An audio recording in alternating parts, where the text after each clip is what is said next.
tráfico humano e desaparecimentos no Brasil. O que está por trás das sombras? Você está prestes a entrar num território onde a realidade é mais inquietante do que qualquer ficção. Um espaço de sombras onde números se transformam em rostos esquecidos e o silêncio fala mais alto do que qualquer grito. Antes de continuar, inscreva-se no canal Obscura Informação e ative o sininho, porque aqui, cada episódio revela aquilo que muitos preferem manter escondido: o tráfico humano. Um dos crimes mais antigos, mais lucrativos e, paradoxalmente, mais invisíveis do mundo moderno. No Brasil, esse fenômeno atravessa fronteiras, classes sociais e gerações. Está presente nas cidades grandes, nas comunidades isoladas, nas rotas turísticas e até nas redes digitais que usamos todos os dias.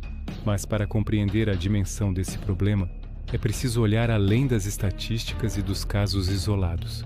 É preciso enxergar o sistema, uma rede silenciosa que lucra com o desaparecimento, a exploração e o medo. Segundo dados do Ministério da Justiça e Segurança Pública, compilados em parceria com o Escritório das Nações Unidas sobre Drogas e Crime, o NODC, as principais formas de tráfico humano identificadas no país são duas: o trabalho forçado e a exploração sexual. Há também casos de tráfico para fins de adoção ilegal, casamentos servis e até remoção de órgãos, embora estes últimos sejam raros e de difícil comprovação. Entre 2021 e 2023, o Relatório Nacional sobre Tráfico de Pessoas apontou um aumento preocupante de denúncias e investigações, especialmente nas regiões Centro-Oeste e Norte, áreas historicamente vulneráveis por causa da mineração, do garimpo ilegal e da pobreza estrutural. Mas há outro dado que chama a atenção: o número de pessoas desaparecidas no Brasil.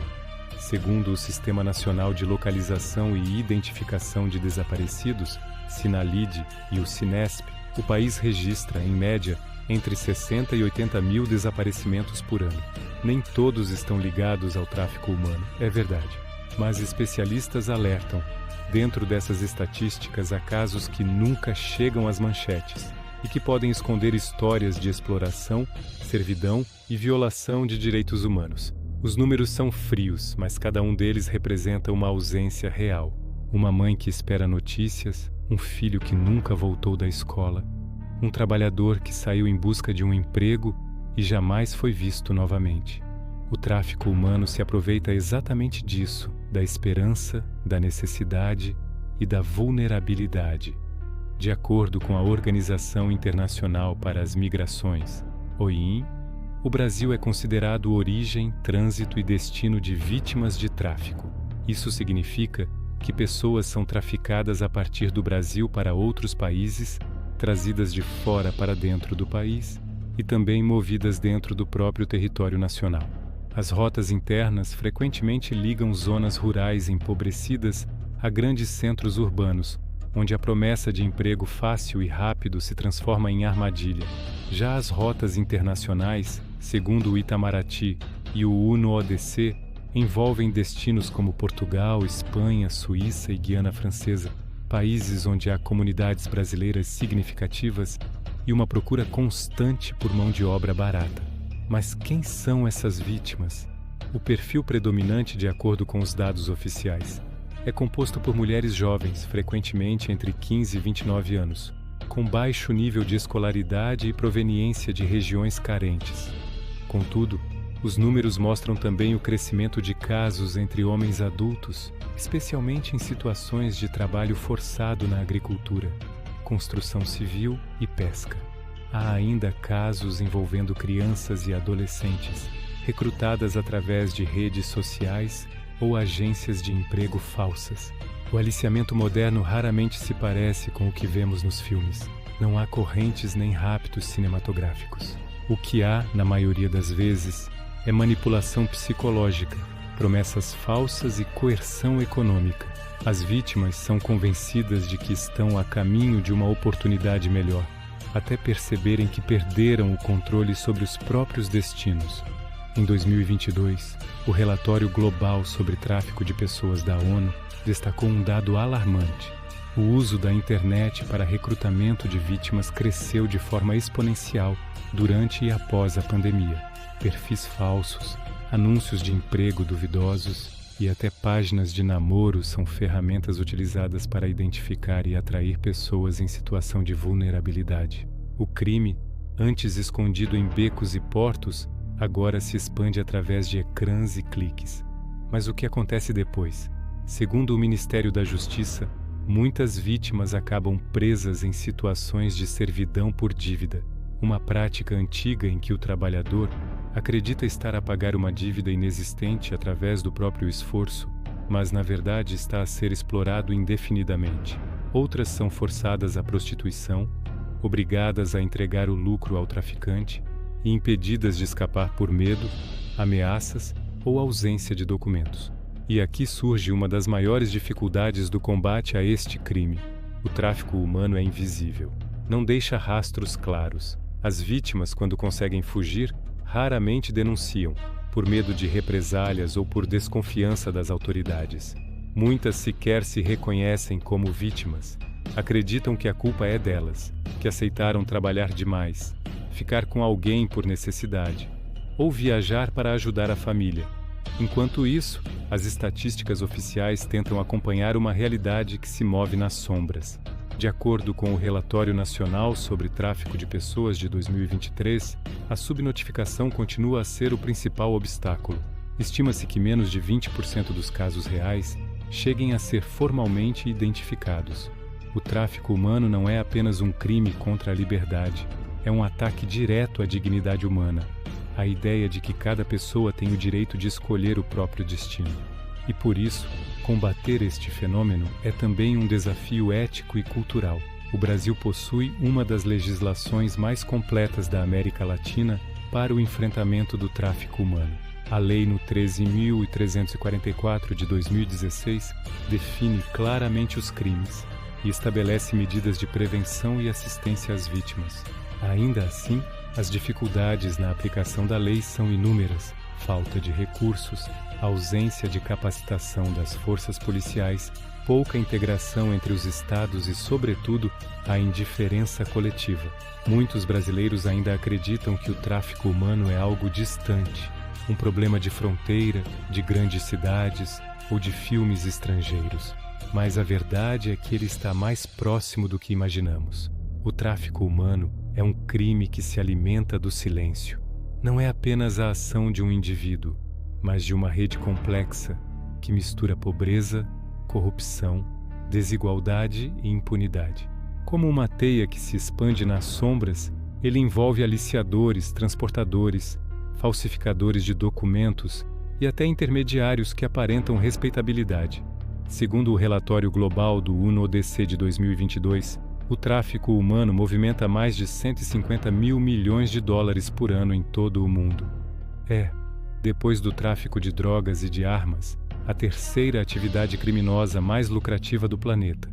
E boa parte desse lucro vem de exploração laboral e sexual, formas modernas de escravidão que continuam a existir mesmo após séculos de abolição formal. No Brasil, essa teia se estende de forma dissimulada. Investigações recentes apontam para redes de trabalho escravo contemporâneo em setores como a agricultura, confecção, construção civil e garimpos ilegais. O Ministério do Trabalho e Emprego mantém uma lista suja de empresas e fazendas flagradas com trabalhadores em situação de exploração. E ano após ano, novos nomes surgem. São pessoas atraídas por promessas de emprego, levadas para locais isolados, privadas de documentos e obrigadas a trabalhar sob condições degradantes, sem salário, descanso ou saída possível. Mas há também as rotas menos visíveis, as que cruzam fronteiras. Casos documentados pelo Itamaraty e por organizações como a OIM mostram brasileiros levados para países da Europa e da Ásia, onde acabam presos em esquemas de prostituição, servidão doméstica ou trabalho irregular. O padrão é quase sempre o mesmo. Alguém oferece uma oportunidade imperdível de emprego no exterior, promete passagem e moradia, e depois toma os documentos da vítima, deixando-a sem meios de escapar. Ao mesmo tempo, o país também se torna destino para estrangeiros explorados. Migrantes de Haiti, Bolívia, Venezuela e Paraguai são frequentemente encontrados em oficinas têxteis clandestinas ou em fazendas, trabalhando jornadas exaustivas por salários irrisórios. Alguns sequer sabem que estão em território brasileiro. Foram transportados por intermediários e vivem em constante medo de deportação. É um ciclo de exploração que não conhece nacionalidades.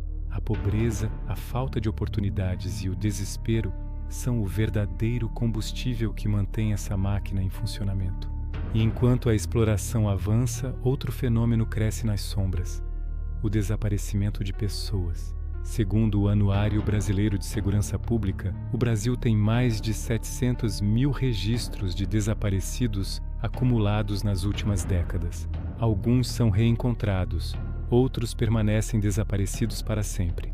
Nem todos estão ligados ao tráfico humano, mas há indícios, segundo especialistas da Polícia Federal e de ONGs como a Repórter Brasil, de que uma parcela desses desaparecimentos pode estar relacionada a redes de exploração.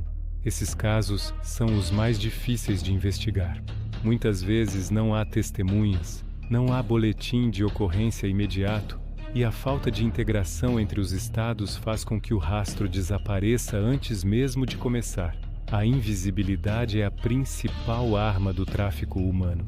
Enquanto o público olha para outros crimes mais visíveis, como o tráfico de drogas ou os grandes escândalos de corrupção, milhares de pessoas continuam a ser aliciadas e exploradas em silêncio.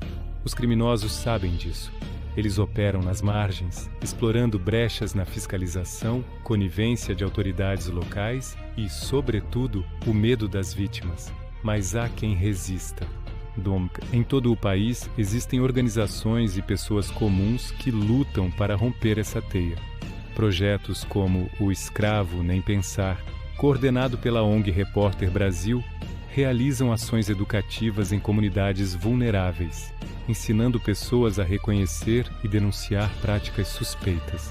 Centros de referência estaduais, como os de São Paulo, Pará e Mato Grosso do Sul, oferecem abrigo e assistência a vítimas resgatadas. E o Disque 100, canal do governo federal, continua a ser uma das principais ferramentas de denúncia anônima, acessível, gratuita e sigilosa. Mas é preciso mais. O Relatório Nacional sobre Tráfico de Pessoas de 2023 destaca que o combate eficaz depende de educação, informação e vigilância constante. Sem o envolvimento da sociedade, nenhuma lei ou operação policial será suficiente. O tráfico humano não sobrevive apenas por causa dos criminosos. Ele se sustenta na indiferença coletiva. Cada vez que alguém ignora uma oferta suspeita, uma denúncia de trabalho forçado ou uma pessoa em situação de rua sem documentos, o sistema se fortalece. A exploração prospera nas brechas da compaixão. É um espelho cruel do nosso tempo. Vivemos hiperconectados, mas continuamos cegos para as formas modernas de escravidão que acontecem diante dos nossos olhos. A ONU estima que existam hoje cerca de 27 milhões de pessoas em todo o mundo vivendo sob algum tipo de trabalho ou exploração forçada. No Brasil, o número de casos oficialmente reconhecidos é apenas uma fração da realidade. Por trás de cada número há uma vida interrompida, uma história que deixou de ser contada, uma família que continua a procurar respostas. E quando olhamos para as estatísticas de desaparecimentos, percebemos que o vazio é mais profundo do que parece. Nem todos os desaparecidos estão mortos. Alguns estão vivos, mas presos em condições desumanas, invisíveis, e muitas vezes a poucos quilômetros de onde desapareceram. O combate ao tráfico humano não é uma missão impossível. É um desafio coletivo. Requer empatia, atenção e vontade política. Requer que olhemos para as periferias, para os abrigos, para as rotas migratórias e para os anúncios fáceis na internet com olhos mais críticos. Requer que a sociedade veja cada desaparecimento não como um número, mas como um alerta. É possível mudar esse quadro. E isso começa com informação, a mesma que o Obscura Informação partilha contigo agora. Saber é a primeira forma de resistência. Se você conhece alguém em situação de risco, denuncie. Disque 100 ou procure a Polícia Federal. Não é apenas uma ligação. É uma chance de salvar uma vida. O tráfico humano e os desaparecimentos no Brasil são faces de uma mesma escuridão. Um espaço onde a ganância se alimenta da vulnerabilidade e onde o silêncio é a linguagem do medo. Mas cada voz que se levanta, cada olhar atento, cada partilha de informação é um passo em direção à luz. Se este vídeo te ajudou a compreender um pouco mais sobre o que está por trás das sombras, deixa o teu like, comenta o que mais te impressionou e inscreve-te no canal Obscura Informação. Novos episódios virão, trazendo à tona mais verdades escondidas, porque o desconhecido só permanece perigoso enquanto permanecer oculto. Até o próximo episódio.